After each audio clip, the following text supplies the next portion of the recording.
You say something? Let's start the review. All right.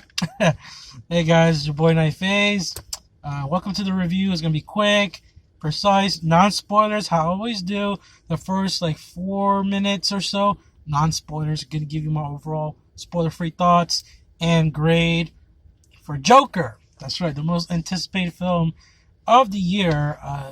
Yeah, I'll be honest. When I first saw the trailer, I didn't know what to make of it. I wasn't too thrilled about the idea of a Joker origin story because I'm one of those fans that like the Joker's past left to our own interpretation, being vague and mysterious, just being like this agent of chaos that just shows up in Gotham and wreaks havoc and mayhem and anarchy.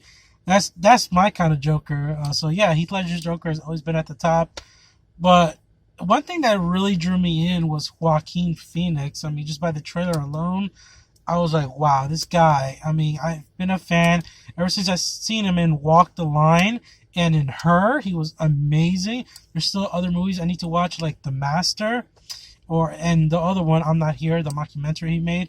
But he is just a method actor, just one of the best, one of the greats.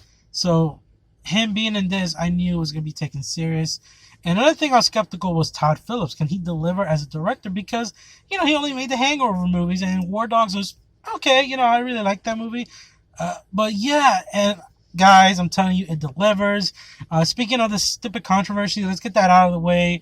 I really don't get this controversy. In a way, I kind of get it. In a way, I don't. Because, okay, everybody's saying that it glorifies violence. It's too violent. Have not seen any John Wick movies or the Raid movies. And I think, people are just, complaining, being too overly sensitive because it's the Joker. It's this iconic villain, from comic book pop culture.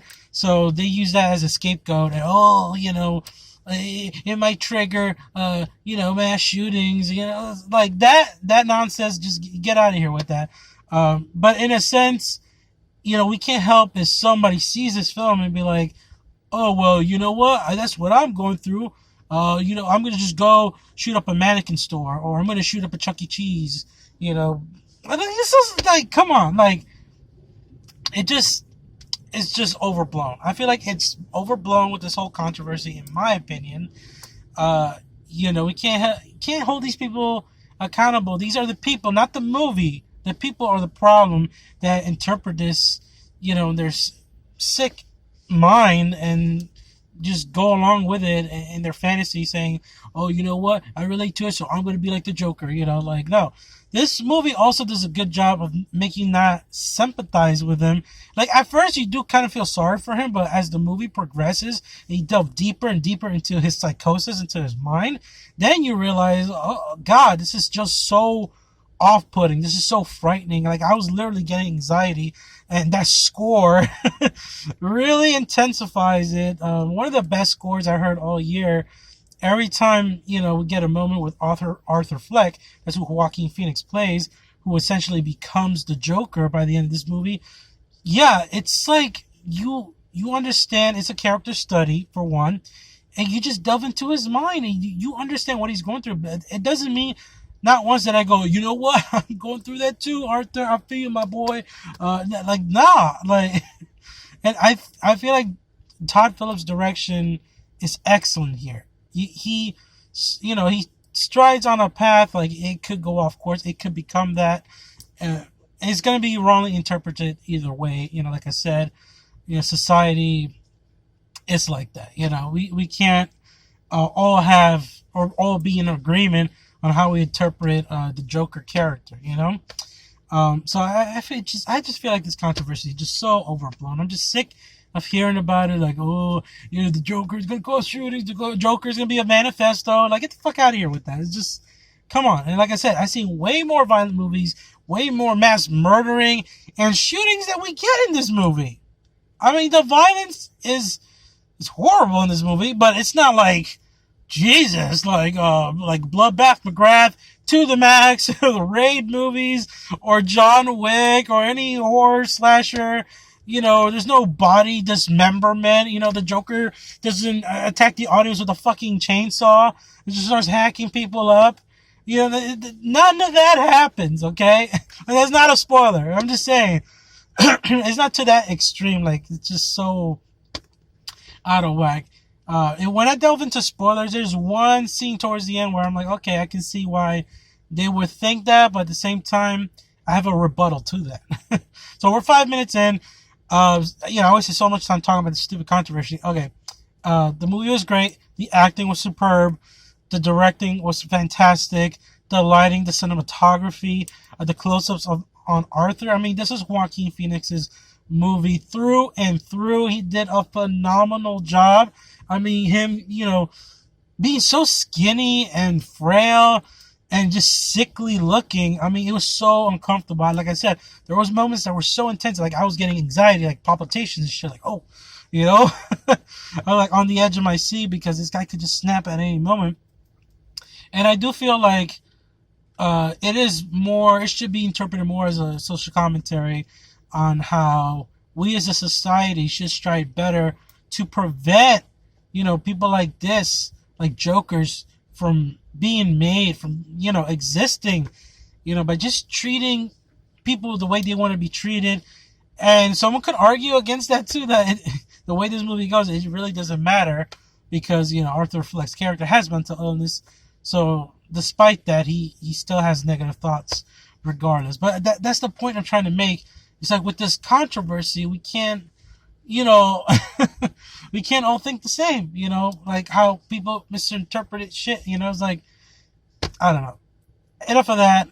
I give this a 9.5 out of 10. It's near perfect. It does meander a little bit. There are some parts that meander a little bit. It's a slow burn, which I don't mind.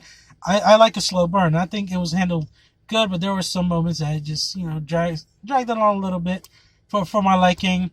And secondary characters, like the therapist and stuff like that. They weren't very good in the acting department, which is fine because this is Joaquin Phoenix's movie anyway. Robert De Niro was actually surprisingly good in the small role that he had. It was effective. Zazie Beetz was underutilized. And other than that, Joaquin Phoenix was just so tremendous. I don't know if I'm ready to say that he's the best Joker, because number one will always be Heath Ledger. I think I still hold Heath Ledger at number one because that idea of Joker being an agent of chaos and anarchy and all that, I think Ledger just nailed it, just brilliantly. Not to say that Joaquin Phoenix didn't, but he did as well. I just prefer that instead. And I definitely want to rewatch this. But yeah, it's a 9.5 out of 10. Definitely go see The Joker. Is worth the price of admission. Don't believe all this controversy crap. Don't let that get to you. Don't let that scare you into seeing this movie. I feel like people need to stop with that and just stirring this pot, this toxic pot. Like, just stop it already. Just go see the movie. It's like, come on, people. At the end of the day, he's a fictional character. He's a freaking psychopathic supervillain clown from Gotham at the end of the day. So, yeah. Anyway, we're gonna get to spoilers. So, spoiler warning. 3, 2, 1, boom, spoilers. Alright, yeah, just the beginning of the movie was super effective. We already see Arthur going through so much, and towards the beginning, I do admit, it was a little bit sympathetic seeing what he went through, because, that's him dealing with these scumbag kids, beating him up over a sign.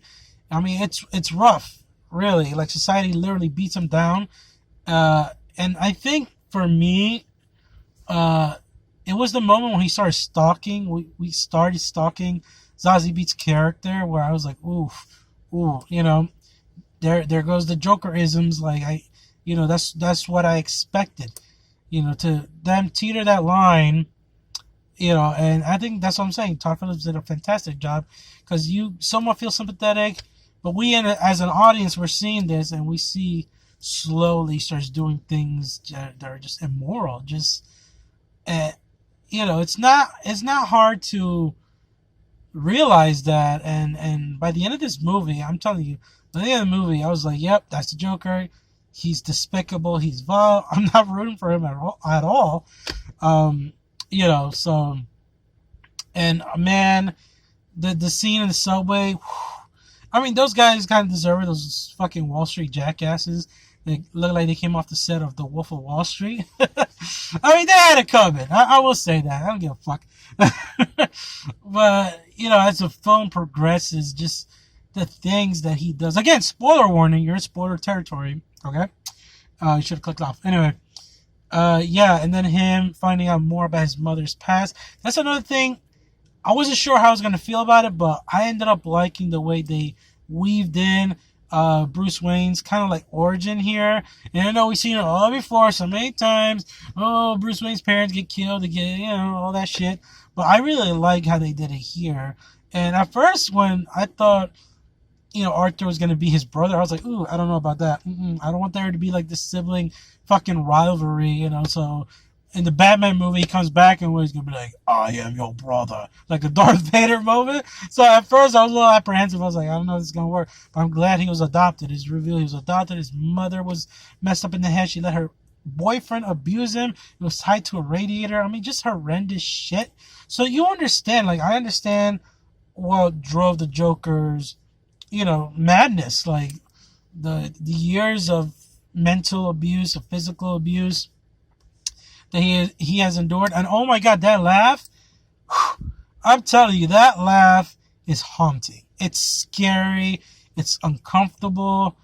I mean, I was just shell-shocked. I was just like riveted the way Joaquin Phoenix nailed that. And it was so painful in a way. I love that. Man, Joaquin is such a fantastic actor. Like, you can see it physically hurting him just to laugh like he's like uncontrollably laughing because of that condition. And I thought that was a brilliant way to make his Joker laugh different from the rest. And that really stood out. I might have to say he probably has the best Joker laugh just because of what it brings, what it means, you know? Oh, man. And him being so skinny bone and fragile. And I can see the inspirations definitely from Taxi Driver. I have not seen The King of Comedy yet, but I definitely want to now because I keep hearing he's inspired from The King of Comedy. Both are Martin Scorsese movies, which is ironic. Robert De Niro was in them and he's in this too. So I know some people don't like that. It borrows too heavily from Taxi Driver, and I do see a lot of similarities, you know, with Arthur Fleck and Travis Bickle being alienated from society. I get it. But it just worked for me. I still think he made it into his own. And, yeah, just the journey throughout. I was completely just in awe. Just like, whoa, just shook to the core. I'm telling you, it just builds up to this intense climax that I kind of saw coming because if we read The Dark Knight Returns, that anyone has that scene with the Joker and like this David Letterman talk show rip-off where he smashes the coffee mug and he slits the guy's throat. But they do it in a sense, but is, you know, Joker shooting Robert De Niro's character. Again, spoiler, you should not be here. Okay, so yeah, that shit was crazy. All hell breaks loose. Now let's talk about the end. I know we're jumping a bit, but I don't want to run out of, you know, like memory. My phone just crashes on me. But yeah, the end when he's like being idolized. Most of the movie does an excellent job into making you believe, okay, this is all in his head. And I feel like that moment at the end where all the chaos, all the clowns, you know, all the people rioting in the streets of Gotham, they're like praising him like he's like some fucking evil messiah from hell. Yeah, that I think is all in his head. I think he went straight, they drove him straight to, you know, Arkham Asylum, the Arkham Ward, whatever.